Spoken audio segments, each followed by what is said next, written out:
Oh, all right. Ford F-150. I got an F-150 and a 30-06. I think it's some kind of country song. Guy's money lights on. And we gotta see why. So I figured let's do it together. We'll see what we see. Ford Tough. Automatic selection. I think it was a 10. Make sure we're hooked up here. We are hooked up. We're using the Altel Maxicom MK908. Sometimes on later model Fords, this responds really, really slow. That's what I noticed. I just did I think it's a 14 tortoise oxygen sensor code. I ended up hopping into some OBD2 data because it was just too dang slow. F-150. Oh no, what year is this? This wants to know if it's a 7 or an 8. Let's get out. 07. What did I tell you? 10? Rule number 1 never believed me. 07. 5.4 3-valve. Yes. So let this get loaded up if it's going to take forever. I'll fast forward. 1, 2, 3, 4, 5, 6, 7, 8, 9, 0. Alright, we're in. We're going to go to diagnose. Control unit. PCM. And then we're at read codes. And we want continuous codes. And this is where it takes some time also. I talked to a customer there for a minute, but the codes came up. And it looks like she's got some lean issues. Lean on bank 1 and bank 2. And then sensor 1 and sensor 2 upstream. Indicates lean, so not uncommon to see those with lean codes. So I'd say it's a fair bet to say this truck is running lean. Now, we could look at freeze frame data. Let's see. And it happens to be, so if I look at this, just sometimes this is worth looking at. Engine's fully warmed up, so that's a good indicator of something. Sometimes lean codes are only present when the car's cold, but we can see our fuel trims 22, almost 30, 20, almost 30, running super lean. So our fuel trims are really compensating for lean condition. That was at 1400 RPMs, 53% engine load, 8 miles an hour, barely off an idle. Yeah, only 20% throttle. Okay, so those are all some clues. All right, let's see if it is still running lean. Let's pop back out of here.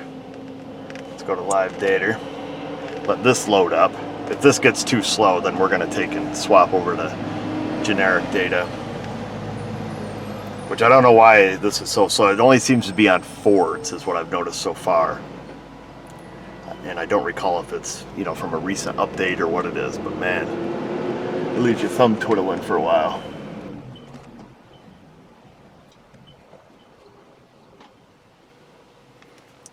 Alright, we're in. So let's find fuel trims. We'll find short term, and then we want to do long term, so we'll go back HIJK LMNOP. That reminds me of a joke. What's a pirate's favorite number? No, I'm sorry. What's a pirate's favorite letter? Ah, you thought it was R, but it's the C. Love it. Oh, Ford Thunder. So here we are. Long-term fuel trim is almost pegged out, 30% we'll call it. Short-term just starting to take over.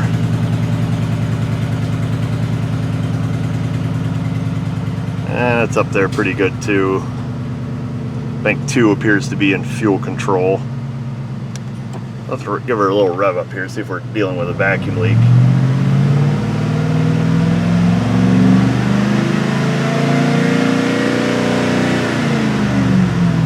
We are not dealing with a vacuum leak, more than likely.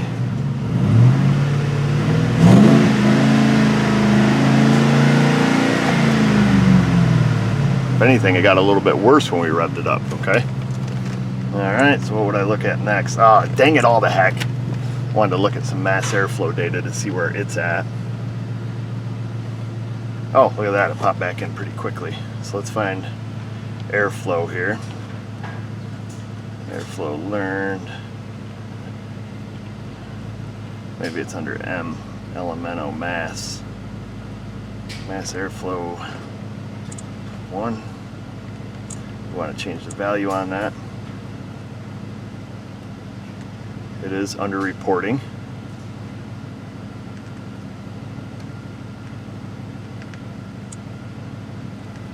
So it seems to be about right about 4 grams per second. I would expect this to be up 5.5, 6 maybe.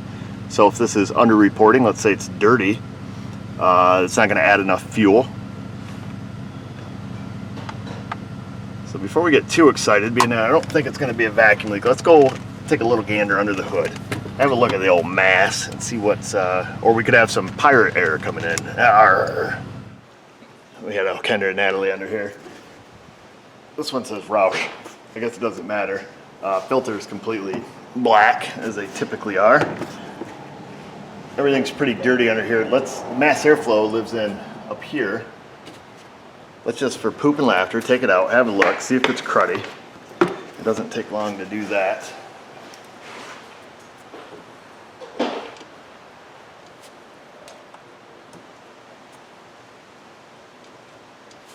Oh boy, let's find the right size here. Oh, it's American. America. Ford. Should have figured. 3:30 seconds, I think it is. Something.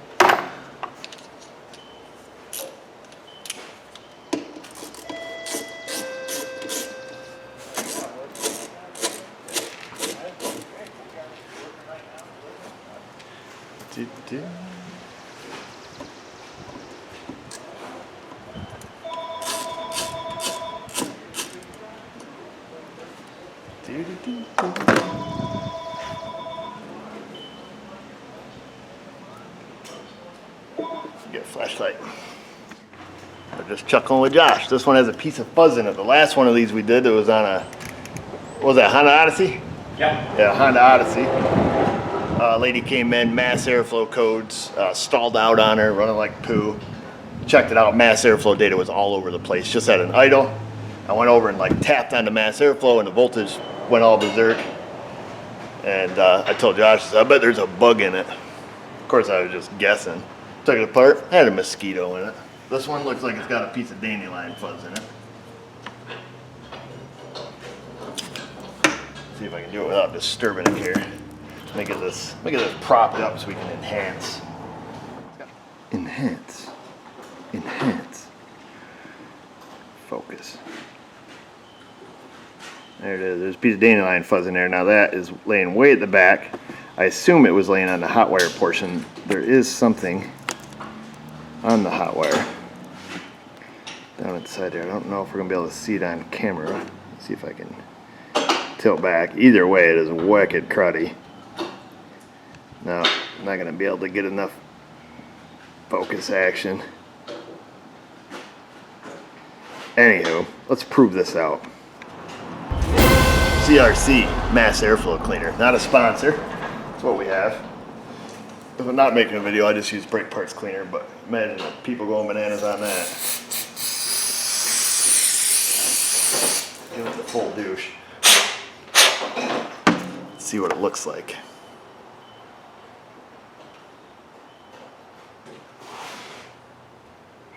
I lied. That dandelion fuzz, the hot wire, I was looking at a resistor in there. The hot wire is at the very back.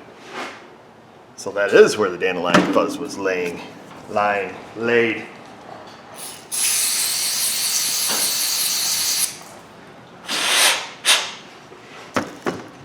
think it's just the pressure from the stuff that actually works. Maybe just water in there. All right, let me put this back in. Well, that was impeccable timing. The owner just stopped in. Wanted to know if it was done yet. And I told him what I thought we found. And he said the darndest thing, he was under the hood. And this hose was off. Kendra and Natalie didn't think nothing of it, just put it back on. So that explains why the little dandelion seed got into mass airflow. Let's see if that is his only problem. Back inside. Now what we're gonna do before we start it, we're gonna pop right back into our data. Technically, we should see a correction on the short-term fuel trim. Okay? Should equal that of the opposite of the long-term. So let's say our long-term's at 30, our short-term should start to go to, like, you know, roughly minus 30. HIJKL. Long-term, we want mass airflow, and then we're going to pick short-term. Whoa. 1 and 2, and that's all we want to see. We're going to change this to grams per second. I'm going to move you around so I can hold this. We're going to fire it up. Alright, so we should see a change in mass airflow once it comes back to an idle, and then we should see a big change in short-term fuel trim if we've corrected the problem. If not, we're going to keep moving. So there they are, minus 10, minus 12, 15. You can see 20, minus 25. Like I say, that should go close to minus 29, but must be they max out at minus 27. Get back to an idle here. And we can see our mass airflow sensor reporting up around that a little over 6 grams, which is what we would expect. You know, we only saw it around 4. And this will stay like this for a while until the long term corrects. So short term is going to be at minus 27. When the conditions are right and it can correct long term fuel trim, that will also change until it gets, you know, at or around 0. I don't know at what point Ford starts making corrections.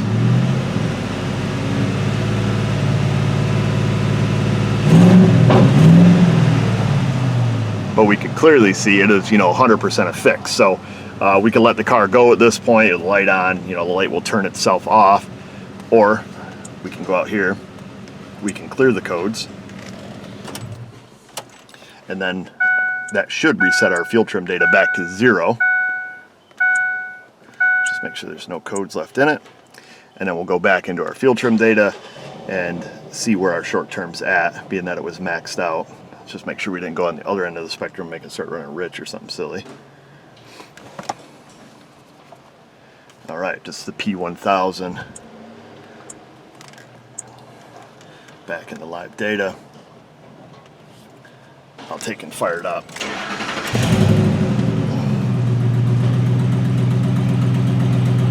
Pick out our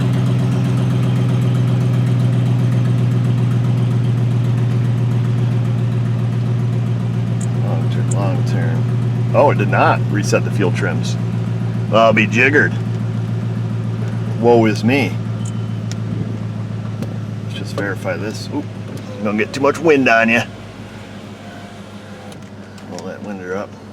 Short term. Huh, okay, I'm wrong. So, resetting the codes did not clear our fuel trims.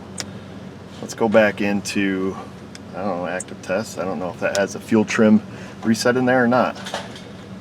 I doubt it, because these are probably just bi-directional tests.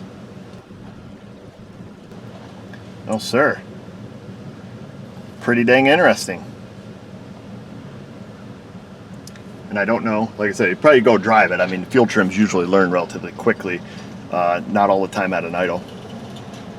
I'm okay letting this vehicle go either way. I'm not even going to bother driving it.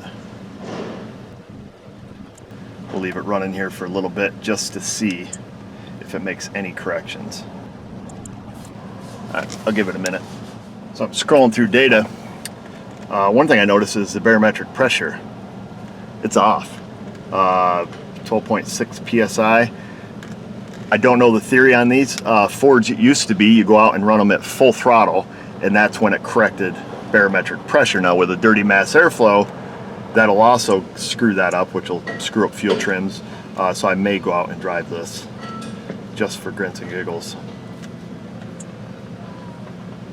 Okay, so we've started to get some correction for whatever reason on bank 1. Bank 1 has reset to 0. Short term is correcting, normal. Yeah, let me go take it for a quick 2.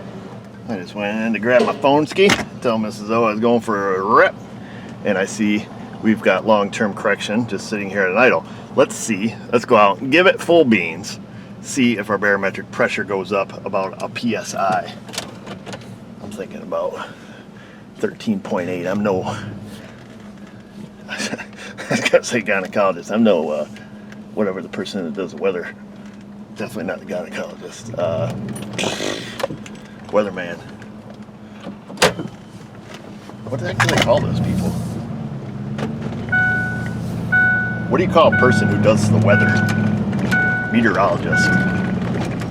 Yeah. According to Portable Press, the study of weather study kept the name meteorology and now means a study of the atmosphere, weather, and climate. And Okay. since Okay, meteorologists we got it. We got it, lady. Meteorologist. Pretty close. Oh, you guys can't see we're off-roading down Main Street right now. It's getting rough, boy. I hope they come fix it. Let me tune you in here. There's that. Ah, stupid seatbelt. We're just gonna get out on the big road and smash you to the rug. I'll hold on to you. Now we figured out the name of a weatherman. Fuel trim's looking nice. Long term is -5, short term is around 0. Give or take 10, kind of a general rule. It's not the golden rule, but these older vehicles usually you can get away with that. And I could be totally wrong about this barrel sensor, but that's how Fords used to be. Oh, it's freaking hot in here. Woo!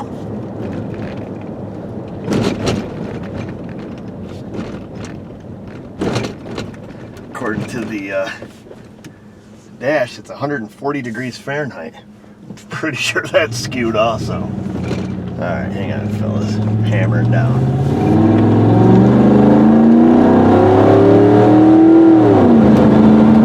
Oh, yeah!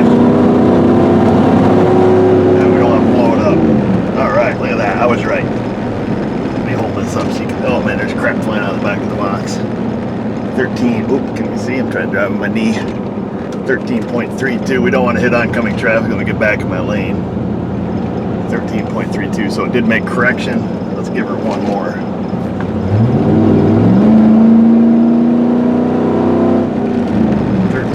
.63. We're almost there, baby. 13.75. 13.8. We're getting closer. I gotta slow down because I don't want to lose this cargo.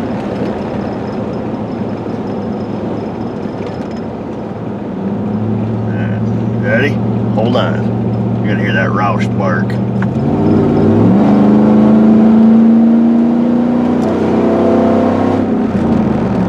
Alright, we're up to 14.12. We're getting better.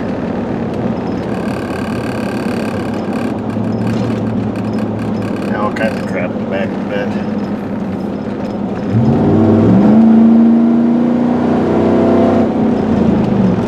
Continually making corrections. We can't go above what, 14.7, right? I don't think.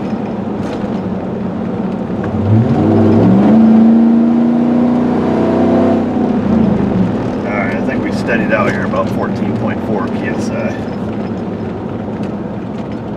Let's pull over here or blow this thing up. It'd been a lot easier if they just stuck a barrel sensor into the hood or used the map sensor or something. Like everybody else in the world. Except Honda, they like to put it right in the ECM. Isn't that handy? Alright, let me see where we're at here. Let's just see, let me just bring out mass airflow data here. See what it's reporting right now. It is so wicked out here. It feels like it's 140. LMN, mass. Show that. Yeah, no, it does appear to be reporting quite correctly here at an idle, 5.5 grams per second. I'd be happy with that. Let all the trims correct and head back to the shop, see where we're at. Oh, hang on, car coming. Whoa! I said hang on, fellas.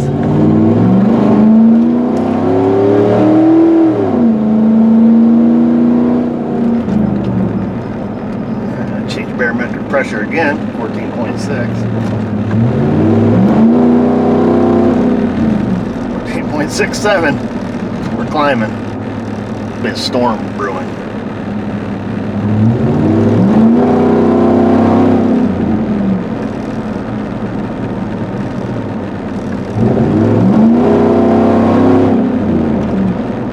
Alright, it's there and it stayed. Yep. 14.8 looks like a magic number. Alright.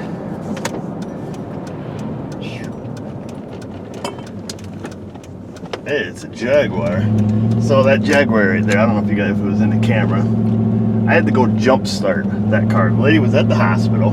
It was that exact car. And started up, drove it there. They live in Florida, I guess, and came back in her car. The husband always unhooks the battery, so he hooked the battery up. The lady drove it to the hospital to see Meemaw, and she got there, and the car would not unlock. And she wanted to jump start it. So I was in the hospital visiting my Meemaw, and she saw me, so I said, certainly. So we found another lady who had jumper cables in a car. We brought it over there, and I popped the hood. I'm gonna be a hero, and there is no remote jump start on that vintage Jaguar. You can't see diddly squat under the hood. You know, couldn't get to the alternator, nothing. Anyhow, blah, blah, blah. Did a quick Google search. Battery is in the trunk. Well, the trunk won't open without remote. Yes, it does have a keyhole. The lady has never used the keyhole. So you know the story. That would not work. So we couldn't open it with the key. So what I did is I took the jumper cables, I opened the fuse box. Under the hood, I found a great big old, I don't know, 60 amp fuse. I hooked my negative terminal to the brake mash cylinder, momentarily touched the fuse, assuming it was going to feed power to everything, hit the unlock button, unlocked the trunk, got back there, only to find that when the husband hooked up the battery, he never tightened it up and the negative clamp fell off. Yeehaw. So, hooked it up, shook the lady's hand, sent her on her way, but lesson learned. Okay, let's look and see where we're at now that barometric pressure has completely corrected. That was a fun fact for you, fun little story. So here we are. Long-term fuel trim is -2. Short-term is bouncing between +3. Okay, so that puts our total fuel trim. We're not looking at that one because that is bank 1, you ding-dong. Bank 2. So we're looking at these two. Still puts our total fuel trim around 0. And same thing for bank 1. You know, add these two numbers together, and it's going to put our total fuel trim around 0. Barometric pressure ended up correcting at 14.8, and mass airflow seems to be working. So we don't have to worry at this point about chasing rich codes, lean codes, any codes pertaining to fuel trim corrections. I'm happy. Piece of fuzz. Cost this fella a diagnostic fee. So we're going to leave it at that. Before you ask, yes, I do charge. I charge for everything I do.